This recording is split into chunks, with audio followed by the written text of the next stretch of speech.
have you got your polling card? Yesterday, at this time, we turned our attention to the Mid-Devon Council area. Now, we're going to hear about Teignbridge. Philip Cherm is the local democracy reporter covering the district. Is there anything that you'll be looking out for in particular on results day? Yes, I think Teignbridge is going to be particularly interesting because, like many councils, it's going to be subject to some of the national polls. So there's some speculation as to which way the Conservatives are going to be hit by that.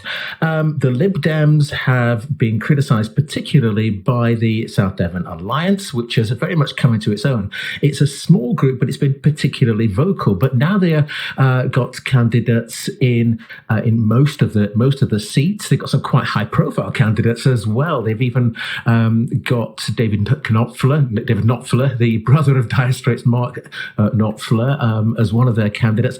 And there's some speculation that because they deal with a lot of the local issues, that they may end up pulling in some seats that perhaps they wouldn't have done a few years ago. The Lib Dems, though, will still be expected to be able to ride in on some of the sort of national wave of feeling towards the central government, but it is actually a little bit of crystal ball gazing. It's quite difficult to work this one out. There are a number of issues really that have been floating around for quite some time. Some of these are common to many of the areas you'll find in Devon.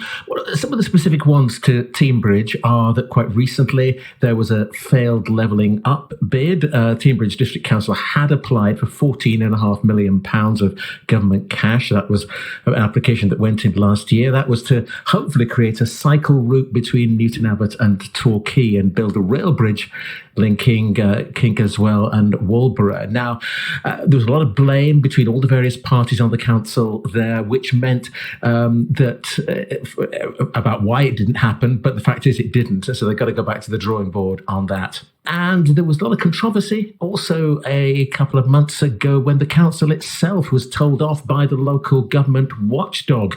They were forced to apologise for the way it carried out an investigation into the conduct of one councillor. That was Richard Dawes, who's the head of the South Devon Alliance.